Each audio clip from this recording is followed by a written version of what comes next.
Welcome to the online session of the course Industrial Management and Safety. This is our 8th lecture in the 3rd module. Today's topic is game theory.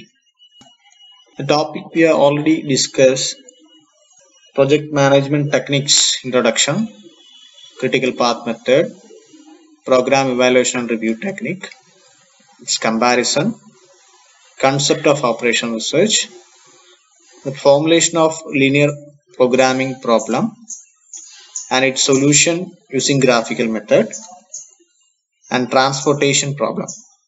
We have discussed 3 methods in transportation problem, that is northwest corner rule, Boyle's approximation method, and least cost method.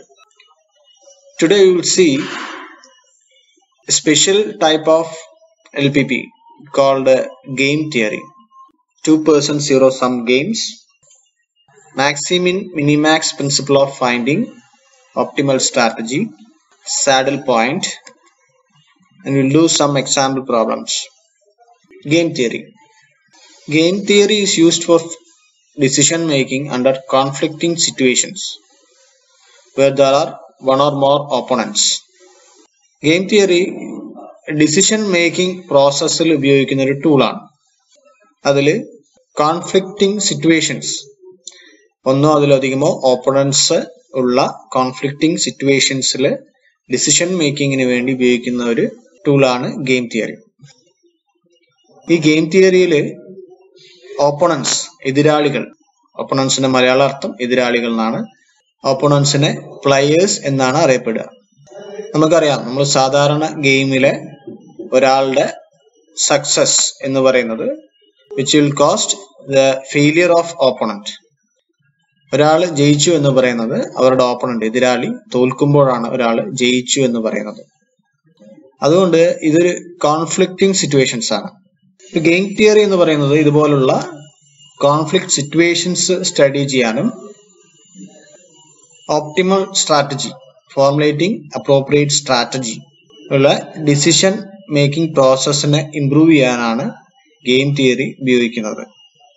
Game theory studies conflict situation and helps to improve the decision process by formulating or selecting strategies. ഇതുപോലുള്ള കുറച്ച് conflicting സിറ്റുവേഷൻസിന് examples നോക്കാം. ഇലക്ഷനിൽ മത്സരിക്കുന്ന candidate, ഒരാൾക്ക് വിജയം ഉണ്ടാകുമ്പോൾ ഒന്നോ അതിലധികമോ ആള് അതിൽ ഫെയിലിയർ അല്ലെങ്കിൽ പരാജയപ്പെടേണ്ടി വരും. അപ്പൊ അതൊരു കോൺഫ്ലിക്റ്റിംഗ് സിറ്റുവേഷനുള്ള എക്സാമ്പിൾ ആണ്. കോമ്പറ്റീറ്റിംഗ് ബിസിനസ് ഫേംസിന്റെ അഡ്വർടൈസിംഗ് ആൻഡ് മാർക്കറ്റിംഗ് ക്യാമ്പയിൻസ് നമുക്കൊരു കോൺഫ്ലിക്റ്റിംഗ് സിറ്റുവേഷൻ ആയിട്ട് കൺസിഡർ ചെയ്യാം. മിലിറ്ററി ബാറ്റിൽസിൽ ഇൻവോൾവ് ചെയ്ത കൺട്രീസ് ഒരു കോൺഫ്ലിക്റ്റിംഗ് സിറ്റുവേഷൻ ആണ്. ഇങ്ങനെയുള്ള കോൺഫ്ലിക്റ്റിംഗ് സിറ്റുവേഷൻസിനെ നമ്മൾ എപ്പോഴാണ് ഗെയിം എന്ന് വിളിക്കുക? ഗെയിം എന്ന് ഈ കോൺഫ്ലിക്റ്റിംഗ് സിറ്റുവേഷൻസിനെ വിളിക്കുന്നതെങ്കിൽ അതിൽ ഈ ഫോളോയിങ് പ്രോപ്പർട്ടീസ് സാറ്റിസ്ഫൈ ചെയ്തിരിക്കണം. ഏതൊക്കെയാണ് പ്രോപ്പർട്ടീസ് നോക്കാം. First one, they are finite numbers of competitors called players. അതായത് നിശ്ചിത എണ്ണത്തിലുള്ള എതിരാളികൾ അല്ലെങ്കിൽ മത്സരാർത്ഥികൾ ഉണ്ടാകുമ്പോഴാണ് അതിനെ ഗെയിം എന്ന് വിളിക്കുക. ഇപ്പൊ ഒരു ഫിക്സഡ് നമ്പർ ആയിരിക്കും, അത് ഇൻഫൈനൈറ്റ് നമ്പർ ആയിരിക്കില്ല, ഒരു ഫിക്സഡ് നമ്പർ ആയിരിക്കും അതിലെ കോമ്പറ്റീറ്റേഴ്സിന്റെ എണ്ണം. ഓരോ കോമ്പറ്റീറ്റേഴ്സിനും അല്ലെങ്കിൽ ഓരോ പ്ലെയേഴ്സിനും ഫൈനൈറ്റ് നമ്പർ ഓഫ് സ്ട്രാറ്റജീസ് ഉണ്ടാവും. എന്ന് വെച്ച് കഴിഞ്ഞാല് ഈ ഡിസിഷൻ മേക്കിങ്ങിലെ സ്ട്രാറ്റജി ഒപ്റ്റിമൈസ് ചെയ്യാനായിട്ട് ഫൈനൈറ്റ് നമ്പർ ഓഫ് സ്ട്രാറ്റജീസ് അല്ലെങ്കിൽ പ്ലാൻസ് ഉണ്ടാവും. അതും ഇൻഫൈനൈറ്റ് അല്ല, സ്ട്രാറ്റജീസ് ഇൻഫൈനൈറ്റ് അല്ല. A play off game takes place when each player employs his strategy. ഈ ഗെയിമിൽ ഇൻവോൾവ് ചെയ്തിരിക്കുന്ന പ്ലെയേഴ്സ് അവരുടെ സ്ട്രാറ്റജീസ് എംപ്ലോയ് ചെയ്യുമ്പോഴാണ് പ്ലേ ഓഫ് ഗെയിം എന്ന് പറയുന്നത്. ഓരോ ഗെയിമും അത് ഒരു ഔട്ട്കം റിസൾട്ട് ചെയ്യും. Each game results in an outcome, loss, gain or draw, usually called pay off. ഈ ഔട്ട്കമ്മിനെയാണ് പേ ഓഫ് എന്ന് പറയുന്നത്. അപ്പൊ ഇങ്ങനെ ഈ 4 കണ്ടീഷൻസും സാറ്റിസ്ഫൈ ചെയ്യെങ്കിൽ മാത്രം തന്നെ നമുക്ക് കോമ്പറ്റീറ്റീവ് സിറ്റുവേഷൻസിനെ ഗെയിം എന്ന് വിളിക്കാൻ കഴിയുള്ളൂ. അപ്പോൾ അതിൽ മോസ്റ്റ് കോമൺ ആയിട്ട് വരുന്ന ഒരു ഗെയിമാണ് 2 person zero sum ഗെയിം. അത് നമുക്ക് സീറോ സം ഗെയിം എന്താന്ന് നോക്കാം. Games having the zero sum character that the algebraic sum of gains and losses of all the players is zero. എന്ന് വെച്ച് കഴിഞ്ഞാൽ ഗെയിംസിൽ പാർട്ടിസിപ്പേറ്റ് ചെയ്യുന്ന എല്ലാ പ്ലേയേഴ്സിന്റെയും ലോസും ഗെയിനും കൂടി ആഡ് ചെയ്ത് കഴിഞ്ഞാൽ അത് it will be A zero. എന്ന് വെച്ച് കഴിഞ്ഞാൽ ഒരു പ്ലെയറിന്റെ സക്സസ് അല്ലെങ്കിൽ ഗെയിൻ എന്ന് പറയുന്നത് which is exactly equal to the gain or loss of other player. ഇങ്ങനെയുള്ള ആൾജിബ്രൈക് സമ്മ് ചെയ്യുമ്പോൾ കിട്ടുന്ന ഗെയിൻ ഓർ ലോസ് സം ചെയ്യുമ്പോൾ കിട്ടുമ്പോൾ സീറോ ആവുന്ന ഗെയിമിനെയാണ് സീറോ സം ഗെയിം എന്ന് പറയുന്നത്. ഈ സീറോ സം ഗെയിമിൽ പ്ലെയേഴ്സ് രണ്ട് പ്ലെയേഴ്സ് ആണ് ഉള്ളതെങ്കിൽ അതിനെ 2 person സീറോ സം ഗെയിം എന്ന് പറയും. ഇതിന് വേറൊരു പേരും കൂടിയുണ്ട്, റെക്ടാങ്കുലർ ഗെയിം. ഇങ്ങനെ ഈ 2 person സീറോ സം ഗെയിമിനെ നമുക്കൊരു മെട്രിക്സ് ഫോമിൽ റെപ്രസെന്റ് ചെയ്യാൻ പറ്റും. ഈ മെട്രിക്സിൽ അകത്ത് വരുന്ന ഓരോ വാല്യൂസും പേ ഓഫ് ആണ്. അതിന്റെ പേ ഓഫ് പറയുമ്പോൾ which may be gain or loss. അപ്പൊ ഇങ്ങനെ പേ ഓഫ് എഴുതിയിട്ടുള്ള മെട്രിക്സിനെ പേ ഓഫ് മെട്രിക്സ് എന്നാണ് ഗെയിം തിയറിയിൽ പറയുക. നമുക്കൊരു എക്സാമ്പിൾ നോക്കാം. ഇതിൽ 2 പ്ലെയർ ഉണ്ട്. ഒന്ന് പ്ലെയർ എയും പ്ലെയർ ബിയും. They are opponents. ഇതിലെ first condition 2 coin simultaneously toss ചെയ്യുന്ന ഒരു സിറ്റുവേഷൻ ആണത്. അപ്പൊ അതിലെ പേ ഓഫ് എങ്ങനെയാണ് തീരുമാനിക്കണം നോക്കാം. B pays 7 rupees to A. Player B pays rupees 7 to A if head and head arrives. ഈ 2 കോയിനും എയും ബിയും ഓരോ കോയിനും ടോസ് ചെയ്യുമ്പോൾ രണ്ടും ഹെഡാണ് വരുന്നതെങ്കിൽ ബി എന്ന പ്ലെയർ എക്ക് 7 rupees പേ ചെയ്യും. അതല്ല രണ്ടും ടെയിലാണ് വരുന്നതെങ്കിൽ 4 rupees പേ ചെയ്യും. ഇതും അല്ലെങ്കിൽ എന്ന് വെച്ച് കഴിഞ്ഞാൽ ഒരു ഹെഡും ടെയിലും അല്ലെങ്കിൽ ടെയിലും ഹെഡും ആണ് വരുന്നതെങ്കിൽ തിരിച്ച് player A pace rupees 3 to B. തിരിച്ച് എ ആണ് ബിക്ക് പേ ചെയ്യുക. അപ്പൊ ഇതിൽ സിറ്റുവേഷൻ കറക്റ്റ് ആയിട്ട് മനസ്സിലാക്കുക. 2 കോയിൻ സൈമൾട്ടേനിയസ്ലി എയും ബിയും ഓരോ കോയിൻ വെച്ച് ടോസ് ചെയ്യുന്നു.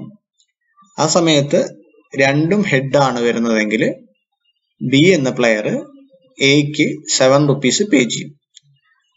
നേരെ മറിച്ച് രണ്ടും ടെയിലാണ് വരുന്നതെങ്കിൽ കുറച്ച് എമൗണ്ട് കുറച്ച് 4 rupees ബി എക്ക് പേ ചെയ്യും. ഇനി അതല്ല ഹെഡും ടെയിലും അല്ലെങ്കിൽ ടെയിലും ഹെഡും ആണ് വരുന്നതെങ്കിൽ തിരിച്ചാണ് പേ ചെയ്യുക. A pace rupees 3 to B.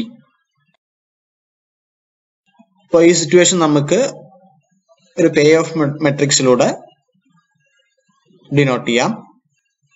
ഇതില് പ്ലെയർ എ ഇവിടെ എഴുതിയിട്ടുണ്ട്, പ്ലെയർ ബി മുകളിൽ എഴുതിയിട്ടുണ്ട്. ഇങ്ങനെ ലെഫ്റ്റ് സൈഡും ടോപ്പിലും എഴുതിയതിന്റെ മീനിങ് വെച്ച് കഴിഞ്ഞാല് ഈ മെട്രിക്സ് എപ്പോഴും പ്ലെയർ എന്റെ ഗെയിൻ ആണ്, പ്ലെയർ ബിന്റെ ലോസ് ആണ്. അപ്പൊ ഇതില് ഈ മെട്രിക്സിന് അകത്ത് എഴുതിയിരിക്കുന്ന വാല്യൂസ് ഗെയിൻ ഓർ ലോസ് ആണ്. For example 7 is A pay of. 7 എപ്പോഴാണ് പേ ഓഫ് ആവുക എന്ന് വെച്ച് കഴിഞ്ഞാല് പ്ലെയർ എന്റെ സ്ട്രാറ്റജി ഹെഡും പ്ലെയർ ബിന്റെ സ്ട്രാറ്റജി ഹെഡും ആണെങ്കിൽ മാത്രം player B pace player A 7 rupees. നേരെ മറിച്ച് പ്ലെയർ എന്റെ സ്ട്രാറ്റജി ടെയിലും പ്ലെയർ ബിന്റെ സ്ട്രാറ്റജി ടെയിലും ആണെങ്കിൽ player B pace rupees 4 to player A. ഇത് രണ്ടും പോസിറ്റീവ് ആണ്. 7 rupees 4 rupees പോസിറ്റീവ് ആണ്.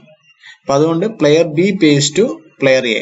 നേരെ മറിച്ച് ഒരു ഹെഡും ഒരു ടെയിലും ആണ് അറൈവ് ചെയ്യുന്നതെങ്കിൽ നമുക്കിവിടെ -3 -3 മീൻ ചെയ്യുന്നത് which is loss to player A and gain to player B. ഹെഡും പ്ലെയർ എന്റെ സ്ട്രാറ്റജി ഹെഡും പ്ലെയർ ബിന്റെ സ്ട്രാറ്റജി ടെയിലും ആണെങ്കിൽ -3 rupees എന്താണ് -3 മീൻ ചെയ്യുന്നത് which is a gain to player B. and is a loss to player A. Similarly, നമ്മുടെ strategy player എന്റെ സ്ട്രാറ്റജി ടെയിലും പ്ലെയർ ബിന്റെ സ്ട്രാറ്റജി ഹെഡും ആണെങ്കിൽ അവിടുത്തെ പേ ഓഫ് -3 ആണ്. എന്ന് വെച്ച് കഴിഞ്ഞാല് player A pays ₹3 to player B, which is a gain to player B and loss to player A. ഇതേ പേ ഓഫ് മെട്രിക്സ് നമ്മൾ തിരിച്ചു എഴുതാം. പ്ലെയർ ബി നമ്മൾ ലെഫ്റ്റ് സൈഡിൽ എഴുതിയിട്ട് പ്ലെയർ എ ടോപ്പിൽ എഴുതാം. അപ്പൊ അങ്ങനെ എന്താണെന്ന് വെച്ച് കഴിഞ്ഞാൽ അങ്ങനെ എഴുതുമ്പോൾ നമ്മുടെ ഈ വാല്യൂസ് കംപ്ലീറ്റ് നെഗറ്റീവിലേക്ക് മാറും, സൈൻ ചേഞ്ച് ചെയ്യും. ഇപ്പൊ നോക്കിക്കോളൂ, ഇതിപ്പോ ഫസ്റ്റത്തെ പേ ഓഫ് -7 എന്ന് പറയുന്നത് പ്ലെയർ ബിന്റെ സ്ട്രാറ്റജി ഹെഡും പ്ലെയർ എന്റെ സ്ട്രാറ്റജി ഹെഡും ആണെങ്കിൽ അതിന്റെ പേ ഓഫ് -7 ആണ്. എന്ന് വെച്ച് കഴിഞ്ഞാല് പ്ലെയർ ബിന്റെ ഗെയിൻ -7 ആണ്. അതായത് player B faces loss of ₹7 and which is gain to player A. ഹെഡും ആണ് അറൈവ് ചെയ്യുന്നതെങ്കിൽ -7 ആണ് പേ ഓഫ്. -7 മീൻ ചെയ്യുന്നത് which is a gain to player A and loss to player B. അപ്പൊ നേരത്തെ എഴുതിയ എല്ലാ പേ ഓഫും ഇതിനകത്ത് എഴുതിയിട്ടുണ്ട്. ഒരു ഡിഫറൻസ് മാത്രമേ ഉള്ളൂ, ഇതിൽ ഒരു നെഗറ്റീവ് വന്നിട്ടുണ്ട്. കാരണം പ്ലെയർ എയും പ്ലെയർ ബിയും പൊസിഷൻ ചേഞ്ച് ചെയ്തു. അപ്പൊ ഈ മെട്രിക്സ് മീൻ ചെയ്യുന്നത് പ്ലെയർ ബിന് ഗെയിനും പ്ലെയർ എന് ലോസും ആണ്. അതായത് ലെഫ്റ്റ് സൈഡിൽ എഴുതുന്ന പ്ലെയറിന് ഗെയിനും ടോപ്പിൽ എഴുതുന്ന പ്ലെയറിന് ലോസും ആണ്. അപ്പൊ ഇതിൽ ശ്രദ്ധിക്കണം, ഈ രണ്ട് മെട്രിക്സും കൂടി ആഡ് ചെയ്ത് എന്താ ചെയ്യുക, മെട്രിക്സ് അഡീഷൻ. ഇതെല്ലാം സൈന് ഓപ്പോസിറ്റ് ആയതുകൊണ്ട് എല്ലാം ക്യാൻസൽ ആയിട്ട് നമുക്ക് ഫൈനലി കിട്ടുന്ന ഒരു നൾ മെട്രിക്സ് ആയിരിക്കും. 2/2 ഒരു നൾ മെട്രിക്സ് ആയിരിക്കും നമുക്ക് കിട്ടുക. അപ്പോ ഇത് it is an example to zero sum game. കാരണം ഈ രണ്ടുപേരുടെയും ഗെയിൻ ഓർ ലോസ് നമ്മൾ ആഡ് ചെയ്യുന്ന സമയത്ത് ഒരു നൾ മെട്രിക്സ് അല്ലെങ്കിൽ 0 ആണ് കിട്ടുന്നതെങ്കിൽ അതിനെ സീറോ സം ഗെയിം എന്ന് പറയാം. ഇനി ഈ ഗെയിമിലെ ഒപ്റ്റിമൽ സ്ട്രാറ്റജി എന്ന് പറയുന്നത് എപ്പോഴും player A will try to maximise his gain. അതായത് അദ്ദേഹത്തിന് കിട്ടാവുന്ന ഗ്യാരണ്ടീഡ് ഗെയിനിനെ മാക്സിമൈസ് ചെയ്യാനാണ് പ്ലെയർ എ ട്രൈ ചെയ്യുക. പ്ലെയർ ബി എന്താ ചെയ്യുക, പ്ലെയർ ബിന്റെ ലോസ് ആണ് നമ്മൾ അവിടെ എഴുതുക. അപ്പൊ player B tries to minimise his loss.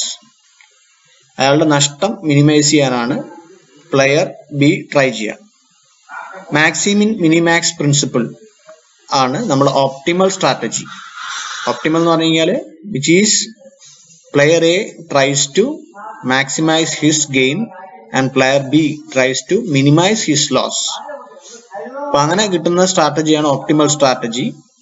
ആ സ്ട്രാറ്റജി കണ്ടുപിടിക്കാനുള്ള ഒരു പ്രിൻസിപ്പിൾ ആണ് മാക്സിമിൻ മിനിമാക്സ് പ്രിൻസിപ്പിൾ. 2 players ഉണ്ടാവുന്ന സിറ്റുവേഷനിലെ ഒപ്റ്റിമൽ സ്ട്രാറ്റജി ഡിറ്റർമൈൻ അല്ലെങ്കിൽ സെലക്ഷൻ ചെയ്യാനാണ് മാക്സിമിൻ മിനിമാക്സ് പ്രിൻസിപ്പിൾ ഉപയോഗിക്കുന്നത്. നമ്മൾ അസ്യൂം ചെയ്യുന്നു both players are conservative. Conservative എന്ന് പറയുന്നത് ഇപ്പോൾ ഒരു പ്ലെയർ എ പ്ലേ ചെയ്യുമ്പോൾ പ്ലെയർ എക്ക് കൃത്യമായിട്ട് അറിയാം പ്ലെയർ എ അദ്ദേഹത്തിന്റെ ഗെയിന് മാക്സിമൈസ് ചെയ്യാവുന്ന രീതിയിലുള്ള സ്ട്രാറ്റജിയാണ് സെലക്ട് ചെയ്യുക. അപ്പൊ പ്ലെയർ എക്ക് എന്തറിയാം, പ്ലെയർ ബി അതിന്റെ കൗണ്ടർ പാർട്ടായിട്ട് അദ്ദേഹത്തിന്റെ ലോസ് മിനിമൈസ് ചെയ്യാനുള്ള സ്ട്രാറ്റജി സെലക്ട് ചെയ്യുന്ന പ്ലെയർ എക്ക് മുൻകൂട്ടി അറിയാം. അപ്പൊ അങ്ങനെയുള്ള ഒരു സെലക്ഷന് കൺസർവേറ്റീവ് എന്നാണ് പറയാ. അപ്പോൾ ഈ പേ ഓഫ് മെട്രിക്സ് ശ്രദ്ധിക്കുക, 2 പ്ലെയർ ഉണ്ട്, player A and player B. Player എക്ക് 3 സ്ട്രാറ്റജീസ് ഉണ്ട്, A1, A2 and A3. Similarly, player B has 2 strategies, B1 and B2. അപ്പൊ ഈ മെട്രിക്സിനകത്ത് എഴുതിയിരിക്കുന്നത് കംപ്ലീറ്റ് പേ ഓഫ് ആണ്. ഈ പേ ഓഫ് ഉള്ള മെട്രിക്സിന് പേ ഓഫ് മെട്രിക്സ് ആണെന്ന് പറയാം. അപ്പൊ ഇതില് ഫസ്റ്റത്തെ സെല്ല് 1 മീൻ ചെയ്യുന്നത് ₹9. പ്ലെയർ എ എന്റെ സ്ട്രാറ്റജി A1ഉം പ്ലെയർ ബിന്റെ സ്ട്രാറ്റജി B1ഉം ആണെങ്കിൽ player A gains ₹9 from player B, which is a gain to player A and loss to player B. അടുത്ത ഇവിടെ 6 എഴുതിയിട്ടുണ്ട്. ഇത് മീൻ ചെയ്യുന്നത് പ്ലെയർ A A2 എന്ന് പറഞ്ഞ സ്ട്രാറ്റജിയും പ്ലെയർ B2 എന്ന് പറഞ്ഞ സ്ട്രാറ്റജിയും സെലക്ട് ചെയ്യുകയാണെങ്കിൽ player A gains 6 rupees and player B faces loss of ₹6. അപ്പൊ അങ്ങനെ എല്ലാ പേ ഓഫിനും ഒരു മീനിങ് ഉണ്ട്. അപ്പൊ ഈ പ്രിൻസിപ്പിളിലെ ഫസ്റ്റ് ടേം മാക്സി മിൻ ആണ്. അതുകൊണ്ട് ഉദ്ദേശിക്കുന്നത് player A will tries to maximise his minimum gain. Guaranteed ഗെയിനിനെ മാക്സിമൈസ് ചെയ്യാനാണ് പ്ലെയർ എ ട്രൈ ചെയ്യുക. അപ്പൊ അതിലെ സെക്കൻഡ് ടേം മിനി മാക്സ് ആണ്. എന്ന് വെച്ച് കഴിഞ്ഞാൽ പ്ലെയർ ബിനാണ് അത് അപ്രോപ്രിയേറ്റ് ആവുക. Player B tries to minimise his maximum loss. അദ്ദേഹത്തിന് നഷ്ടപ്പെടാവുന്ന ലോസ് മിനിമൈസ് ചെയ്യാനാണ് പ്ലെയർ ബി ട്രൈ ചെയ്യുക. ഇപ്പോൾ മാക്സി മിൻ എന്ന് ഉദ്ദേശിക്കുന്നത് maximum of the minimum guaranteed gain. അതാണ് ഈ മാക്സിമിന്റെ മീനിങ്. അതുപോലെ മിനി മാക്സിന്റെ meaning minimum of the maximum loss. അദ്ദേഹത്തിന് പ്ലെയർ ബിക്ക് ഉണ്ടാവുന്ന മാക്സിമം ലോസ് മിനിമൈസ് ചെയ്യുക എന്നതാണ് മിനി മാക്സ് കൊണ്ട് ഉദ്ദേശിക്കുന്നത്. അടുത്ത term saddle point. Saddle point എന്നത് ഈ പേ ഓഫ് മെട്രിക്സിലെ ഒരു പൊസിഷൻ ആണ്. സാഡിൽ പോയിന്റ് ഈ പൊസിഷന്റെ പ്രത്യേകത എന്ന് വെച്ച് കഴിഞ്ഞാൽ ഈ റോന്റെ ഒക്കെ മിനിമം വാല്യൂ ആയിരിക്കും അതിലുണ്ടാവുക. മാത്രമല്ല കോളത്തിന്റെ മാക്സിമം വാല്യൂ ആയിരിക്കും സാഡിൽ പോയിന്റിൽ ഉണ്ടാവുക. Saddle point is a position of such an element in the payoff matrix which is in the minimum in its row and maximum in its column. ഇപ്പൊ saddle point എന്ന് പറയുന്ന ഒരു position ആണെന്ന് പറഞ്ഞു. ഈ പൊസിഷനിലെ പേ ഓഫിനാണ് വാല്യൂ ഓഫ് ദി ഗെയിം എന്ന് പറയാം. ഇപ്പൊ നമ്മൾക്കുള്ള പേ ഓഫ് മെട്രിക്സിൽ more than one saddle point ഉണ്ടെങ്കിൽ, ഒന്നിലധികം സാഡിൽ പോയിന്റ് ഉണ്ടെങ്കിൽ അതിന് ഒന്നിലധികം സൊല്യൂഷൻസും ഉണ്ടാവും. നമുക്കൊരു എക്സാമ്പിൾ നോക്കാം. For the following payoff matrix of firm A, determine the optimum strategies for the firms and the value of the game using maximin minimax principle. ഇപ്പൊ ഇതില് ഫേം എന്റെ രണ്ട് പ്ലെയേഴ്സ് ആണ്, പ്ലെയർ എയും പ്ലെയർ ബിയും. ഈ കാണിച്ചിരിക്കുന്ന ഒരു പേ ഓഫ് മെട്രിക്സ് ആണ്. ഇതില് പ്ലെയർ ബി ആണ് ലെഫ്റ്റ് സൈഡ് എഴുതിയിരിക്കുന്നത്. എന്ന് വെച്ച് കഴിഞ്ഞാല് ഈ മെട്രിക്സിനകത്ത് ഇരിക്കുന്ന എല്ലാ വാല്യൂസും is gained to player B and lost to player A. ഇപ്പൊ ഈ മെട്രിക്സിലെ ഓപ്റ്റിമം സ്ട്രാറ്റജി ഡിറ്റർമൈൻ ചെയ്യുക എന്നതാണ് നമ്മുടെ പ്രോബ്ലം. മാത്രമല്ല വാല്യൂ ഓഫ് ദി ഗെയിം കൂടി ഇതിൽ കണ്ടുപിടിക്കണം. ഓക്കെ, അപ്പൊ നമുക്ക് സൊല്യൂഷനിലേക്ക് പോവാം. സൊല്യൂഷനിലേക്ക് പോകുമ്പോൾ നമ്മൾ ആദ്യം ചെയ്യേണ്ടത് നമ്മുടെ പേ ഓഫ് മെട്രിക്സ് എടുത്തെഴുതുക എന്നുള്ളതാണ്. അപ്പൊ ഇതില് പ്ലെയർ ബിന്റെ സ്ട്രാറ്റജി എന്താന്ന് വെച്ച് കഴിഞ്ഞാൽ മാക്സി മിൻ സ്ട്രാറ്റജിയാണ്. എന്ന് വെച്ച് കഴിഞ്ഞാല് player B tries to maximum his minimum gain. Similarly player A tries to minimise his maximum loss. അപ്പൊ ഇതില് പ്ലെയർ ബിക്ക് ഇതിൽ എഴുതിയിട്ടില്ല 3 സ്ട്രാറ്റജീസ് ഉണ്ട്, B1, B2, B3. Player also has 3 strategies, A1, A2 and A3. So ഇതിൽ first step നമ്മൾ ചെയ്യേണ്ടത് raw vice minimum value എടുത്തെഴുതുക എന്നുള്ളതാണ്. അതിന് റോ മിനിമം എന്നാണ് പറയാ. അപ്പോൾ ഈ ഫസ്റ്റ് റോയിലെ മിനിമം വാല്യൂ 2 ആണ്. അപ്പൊ 2 നമ്മൾ റൈറ്റ് സൈഡിൽ റോ മിനിമം എഴുതിയിട്ട് 2 എഴുതുക. സെക്കൻഡ് റോയിലെ മിനിമം വാല്യൂ 3 ആണ്, 3 എടുത്തെഴുതുക. അതുപോലെ തേർഡ് റോയിലെ മിനിമം വാല്യൂ 4 ആണ്, 4 എഴുതുക. അപ്പൊ ഈ എഴുതിയിരിക്കുന്ന വാല്യൂസ് കംപ്ലീറ്റ് റോ മിനിമം ആണ്. Okay, similarly player and column vice നമ്മൾ മാക്സിമം വാല്യൂ അതിന്റെ താഴെ എഴുതണം. 357ന്റെ മാക്സിമം വാല്യൂ 7 ആണ്, 475ന്റെ മാക്സിമം വാല്യൂ 7 ആണ്, 234ന്റെ മാക്സിമം വാല്യൂ 4 ആണ്.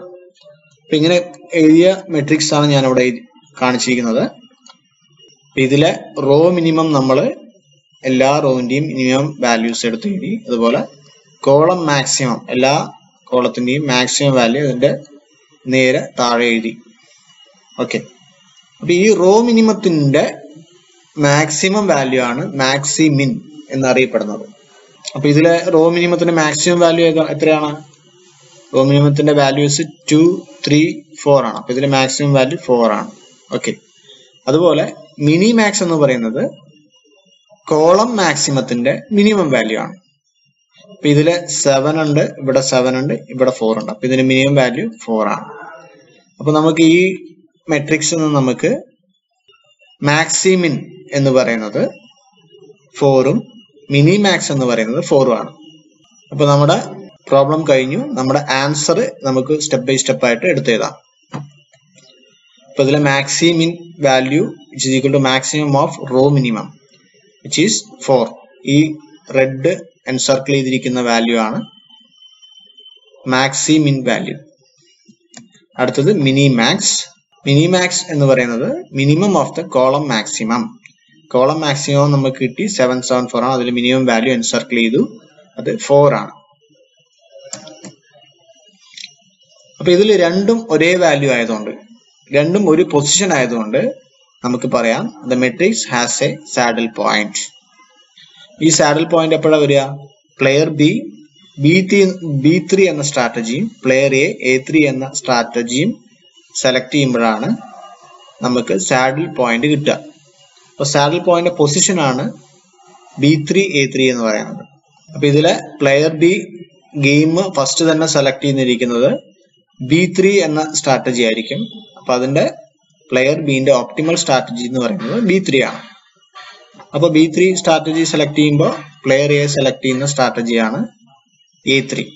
So the optimum strategy of player A is A3. അപ്പൊ ഇതിലെ സാഡിൽ പോയിന്റിലെ വാല്യൂ ആണ് value of the game. Value of the game is equal to 4. അപ്പൊ ഈ മെട്രിക്സിൽ ഈ ഗെയിമിൽ ആരാണ് വിൻ ചെയ്യുന്നത് എങ്ങനെ കണ്ടുപിടിക്കും?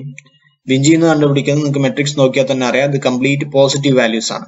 എങ്ങനെ പ്ലേ ചെയ്താലും which is a game to player B ആണ്. ഇതിൽ ചില ഭാഗത്ത് നെഗറ്റീവ് വരികയാണെങ്കിൽ മാത്രം പ്ലെയർ എ വിൻ ചെയ്യാനുള്ള ചാൻസ് ഉണ്ട്. അപ്പൊ നമുക്ക് 4 rupees ആണ് നമ്മുടെ സാഡിൽ പോയിന്റിലെ വാല്യൂ. അതായത് value of the game is 4. So the meaning is player B gets 4 where player A losses 4 points. എപ്പോഴാണ് അത് കിട്ടുക എന്ന് വെച്ച് കഴിഞ്ഞാൽ പ്ലെയർ ബി ഈ പറഞ്ഞ സാഡിൽ പോയിന്റിലെ സ്ട്രാറ്റജി ചൂസ് ചെയ്യുമ്പോഴാണ് നമുക്ക് ഈ കറസ്പോണ്ടിങ് ആയിട്ടുള്ള പേ ഓഫ് കിട്ടുക. അപ്പൊ നമുക്ക് തീരുമാനിക്കാം, നമുക്ക് ഈ മെട്രിക്സ് തന്നെ മനസ്സിലാവും the winner of the game is player B. ഇതാണ് ഗെയിം തിയറി. അതായത് വളരെ സിമ്പിൾ ആയിട്ടുള്ള പ്രോബ്ലംസ് ആണ് നമ്മളെ എക്സാമിന് ചോദിക്കുക. ഇത് 2019 ചോദിച്ചൊരു പ്രോബ്ലം ആണ്. അപ്പൊ ഇത്ര നേരം ക്ലാസ് ശ്രദ്ധിച്ച എല്ലാവർക്കും താങ്ക് യു.